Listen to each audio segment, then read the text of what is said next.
Hi, welcome to today's class on D2L. Hopefully you're having a good day, you enjoyed clubs this morning, and now you're ready to work. Take a look up here, you'll see the objectives.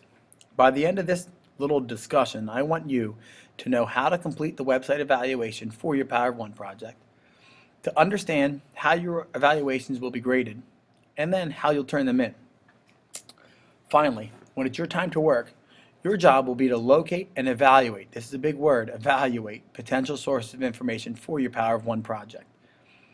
All right, let's take a look down here. Your job today is to find at least 2 sources of information about the person you selected for your Power of One project. Here are the directions. Let's read through them. It says, before you begin your research, you must take time to locate and evaluate sources of information from a website. You'll complete this website evaluation twice for this assignment.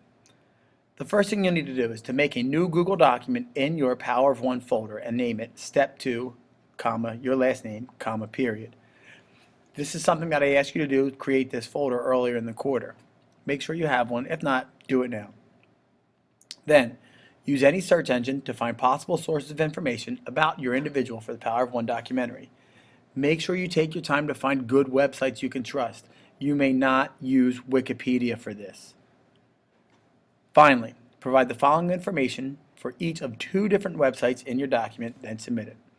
What you'll need is the web address, simply copy and paste it. And then you're going to go through and do this thing called the CRAP test. I've actually taken out one of the A's, and we'll talk about that a little bit later on. You need to prove to me, I should say, that your site is current.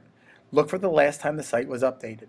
If it was updated a long time ago, like in the 1970s, 1980s, which probably wouldn't be, but even the 90s, it's probably too old. If you can't find when the site was last updated or published, you probably don't want to use this site. Next, you're going to look for the relevance. It says, what types of information does your site provide? So take a minute and skim through the different choices or different information provided for you on that site. And tell me if it talks about the background information about your person or their different inventions, whatever it might be. The next one, authority. You need to tell me who the author or the publisher of the site is. Why should we trust them? If you can't find a name or an organization that published the site, don't use it. If you can't find what they did or why should we trust them, don't use it. If all you find is a name, Joe Smith, and it doesn't tell you who Joe Smith is, you have no idea of knowing if Joe Smith is an expert or if he's just a 3rd grader who created a website.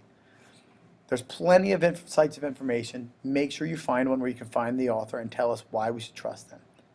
Finally, what's the purpose of this site? Is the site there to inform you, to teach you, sell something, entertain, or to persuade?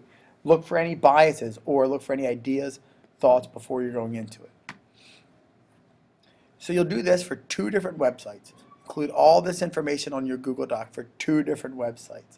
If you need more help doing your CRAP test, take a look back here. Simply click on your Social Studies home tab, and you'll see in the News section a video that explains using the CRAP test. This has been a great resource for students who already started working on this project. This should take you most of the class period today, maybe even all of the class period today. However, if you do finish early, go ahead to Friday, March 10th and look at the Step 3 biography worksheets. You can start to do your research, which I'll talk about a little bit later on for tomorrow. Good luck, have fun, and make sure you CRAP your sites and use only good sources.